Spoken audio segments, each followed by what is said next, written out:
നമസ്കാരം. മുഖ്യമന്ത്രി പിണറായി വിജയനെതിരെ യുദ്ധപ്രഖ്യാപനം നടത്തിയ നിലമ്പൂർ എംഎൽഎ PV അൻവർ വൻ പ്രതിസന്ധിയിൽ. ക്രമസമാധാന ചുമതലയുള്ള ADGPക്കെതിരെ അൻവർ ഉന്നയിച്ച ആരോപണങ്ങൾക്ക് തെളിവില്ലെന്നാണ് പോലീസ് മേധാവി ഷെയ്ഖ് ദർവേഷ് സാഹിബിന്റെ നിഗമനമെന്ന് മനോരമ റിപ്പോർട്ട് ചെയ്യുന്നു. RSS നേതാക്കളുടെ കൂടിക്കാഴ്ച മാത്രമാണ് അജിത് കുമാറിന് വിനയായുള്ളത്.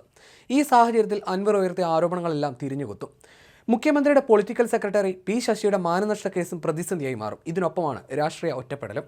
പോലീസ് കേസുകളും പിന്നാലെ വരുന്നു. ഇതോടെ മുന്നിലുള്ള പ്രതിസന്ധി മാധ്യമങ്ങൾക്ക് മുന്നിൽ പോലും സമ്മതിക്കുന്ന അവസ്ഥയിലാണ് അൻവർ. ഇടതു സ്വതന്ത്ര MLA ആയിരുന്ന PV അൻവർ മുഖ്യമന്ത്രിയുടെ അതിവിശ്വസ്തനായിരുന്നു. മറുനാടൻ മലയാളിയെയും ഏഷ്യാനെറ്റ് ന്യൂസിനെയും കേസിൽ തളയ്ക്കാൻ ചെസ് നമ്പറുമായി മുമ്പിൽ നിന്ന അൻവറിന് പിന്നിൽ സൈബർ സഖാക്കൾ അണിനിരുന്നു. കോടതിയുടെ പിന്തുണയിൽ എല്ലാത്തിനെയും അതിജീവിക്കാൻ മറുനാടനായി. ഏഷ്യാനെറ്റ് ന്യൂസിനും ഒരു ചുക്കും സംഭവിച്ചില്ല. ഇതിനിടയിലാണ് ADGP MR അജിത് കുമാറിനെയും പോലീസിനെയും കടന്നാക്രമിച്ച് അൻവർ എത്തിയത്. പോലീസിലെ പുഴുക്കുത്തുകൾക്കെതിരെയും യുദ്ധം പ്രഖ്യാപിച്ചു.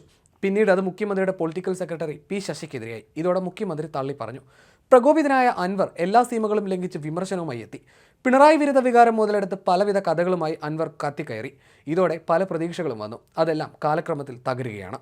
ഒപ്പമുണ്ടെന്ന് കരുതിയവരെല്ലാം അൻവറിനെ കൈവിടുകയാണ്. തുടക്കത്തിൽ CPMലെ ഒരു വിഭാഗം അൻവറിനൊപ്പമുണ്ടായിരുന്നു. എന്നാൽ പൊതുശത്രുവായി CPM അൻവറിനെ പ്രഖ്യാപിച്ചതോടെ അവരെല്ലാവരും കൈവിട്ടു.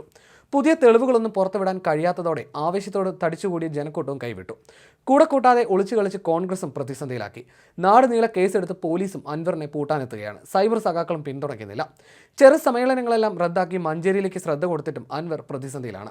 നിലമ്പൂരിനപ്പുറത്തേക്ക് ഒരു ശക്തിയും അൻവറിനില്ലെന്ന സന്ദേശമാണ് CPM അണികൾക്ക് നൽകുന്നത്. CPMനൊപ്പമുള്ള ഇടതു സ്വതന്ത്രർ എല്ലാം തനിക്കൊപ്പം വരുമെന്ന് അൻവർ രാഷ്ട്രീയ സ്വപ്നം കണ്ടു. KT ജലീലും കാരാട്ട് റസാക്കും PT റഹീമും കൈവിടില്ലെന്ന് അൻവർ പ്രതീക്ഷിച്ചു. എന്നാൽ തിരഞ്ഞെടുപ്പ് രാഷ്ട്രീയത്തിൽ നിന്ന് അവധി പ്രഖ്യാപിച്ച ജലീൽ പോലും അൻവറിനെ തുണച്ചില്ല.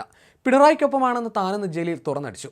CPM പറഞ്ഞാൽ അൻവറിനെതിരെ പ്രതികരിക്കുമെന്നും വ്യക്തമാക്കി. ഇതോടെ ഇടതു സ്വതന്ത്രരിൽ അൻവർ തനിച്ചായി. കാരാട്ട് റസാക്കും PT റഹീമും അൻവറിന് വേണ്ടി ശബ്ദം പോലും ഉയർത്തിയില്ല. നിലമ്പൂരിലെ സമ്മേളനത്തിൽ ഇവരിൽ ഒരാളെങ്കിലും വരുമെന്ന് അൻവർ പ്രതീക്ഷിച്ചു. നിലമ്പൂരിൽ സാമാന്യം നല്ല ജനക്കൂട്ടമെത്തി. സർക്കാരിനെതിരെ പുതിയ വെളിപ്പെടുത്തൽ ഉണ്ടാകുമെന്ന പ്രതീക്ഷയിലായിരുന്നു നിലമ്പൂരിലെ ആൾക്കൂട്ടം. എന്നാൽ മുമ്പ് പറഞ്ഞ രാഷ്ട്രീയ അധിക്ഷേപം മാത്രമായി നിലമ്പൂരിലെ പ്രസംഗം. കോഴിക്കോടും ഒരു യോഗം നടന്നു. ഇതിലും കാമ്പില്ല പ്രസംഗമായിരുന്നു അൻവറിൻ്റേത്. അൻവറിന്റെ പിണറായിക്കെതിരായ ആരോപണങ്ങളെല്ലാം പ്രതിപക്ഷം ഉയർത്തിയതായിരുന്നു. സ്വർണ്ണക്കടത്തിലെ പോലീസിനെതിരായ പ്രഖ്യാപനങ്ങൾ കടത്തുകാർക്ക് വേണ്ടിയാണെന്നും തെളിഞ്ഞു. ചില കടത്തുകാർ അൻവറിന് വേണ്ടി അഭിമുഖം നൽകി. എന്നാൽ കടത്തുകാരെ വെറുതെ വിടില്ലെന്ന മുഖ്യമന്ത്രിയുടെ പ്രഖ്യാപനത്തോടെ അവരും അൻവറിനെ കൈവിട്ടു. CPMും സർക്കാരും ശത്രുവായി പ്രഖ്യാപിച്ച അൻവറിന് വേണ്ടി ശബ്ദമുയർത്തിയാൽ പണി കിട്ടുമെന്ന സന്ദേശം അവരിലുമെത്തി. ഇതോടെ ആ പുകമറ സൃഷ്ടിക്കലും വെറുതെയായി.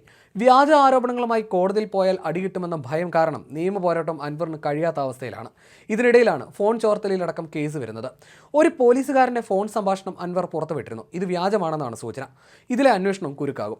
സൈബർ സഖാക്കളെല്ലാം അൻവറിനെ കൈവിട്ടു. കോൺഗ്രസിലേക്ക് ചേക്കേറാമെന്ന പ്രതീക്ഷ അൻവറിന് ഇപ്പോഴുമുണ്ട്. KPCC അധ്യക്ഷൻ K സുധാകരൻ ഇതിന് അനുകൂലമാണ്. രമേശ് ചെന്നിത്തലയ്ക്കും കുഴപ്പമില്ല. എന്നാൽ പ്രതിപക്ഷ നേതാവ് VD സതീശൻ അൻവറിനെ എതിർക്കുന്നു. മുസ്ലിം ലീഗും അംഗീകരിക്കില്ല. ഇതോടെ UDF മോഹം അസ്ഥാനത്തായി. എന്നാൽ ഇപ്പോഴും അത്ഭുതം പ്രതീക്ഷിക്കുന്നുണ്ട്. ഇതിനുവേണ്ടി മുസ്ലിം ലീഗിനെ സമ്മർദ്ദത്തിലാക്കാനാണ് അൻവർ പുതിയ പാർട്ടി പ്രഖ്യാപിച്ചത്. വോട്ട് പുലർത്തി ലീഗിനെ തോൽപ്പിക്കുമെന്ന സന്ദേശം നൽകാനായിരുന്നു പുതിയ പാർട്ടി പ്രഖ്യാപനം. എന്നാൽ KT ജലീലിന്റെ നിലപാട് പ്രഖ്യാപനം ഈ മോഹത്തെയും തളർത്തുകയാണ്. ഇതോടെ കേരളം മുഴുവൻ നടന്നുള്ള പൊതുയോഗം നടത്തലുമെല്ലാം അൻവറിന്റെ പ്രഖ്യാപനം മാത്രമായി. ഇന്നത്തെ അൻവറിന്റെ പത്രസമ്മേളനത്തിലും പ്രതിസന്ധി തുറന്നു സമ്മതിക്കുന്നുണ്ട്. കണ്ണൂരിലെ പ്രഗത്ഭനായ CPM നേതാവ് തനിക്ക് പിന്തുണ അറിയിക്കാൻ രംഗത്തുണ്ടെന്ന് അൻവർ പറയുന്നു. CPMന്റെ പല നേതാക്കളും തന്റെ പുതിയ പാർട്ടിക്ക് പിന്തുണ അറിയിച്ചിട്ടുണ്ടെന്നും അദ്ദേഹം പറഞ്ഞു. എന്നാൽ ആരും പരസ്യമായി ഇത് പറയുന്നില്ല. UDFന്റെ എതിർപ്പും വാക്കുകളിൽ വ്യക്തമാണ്.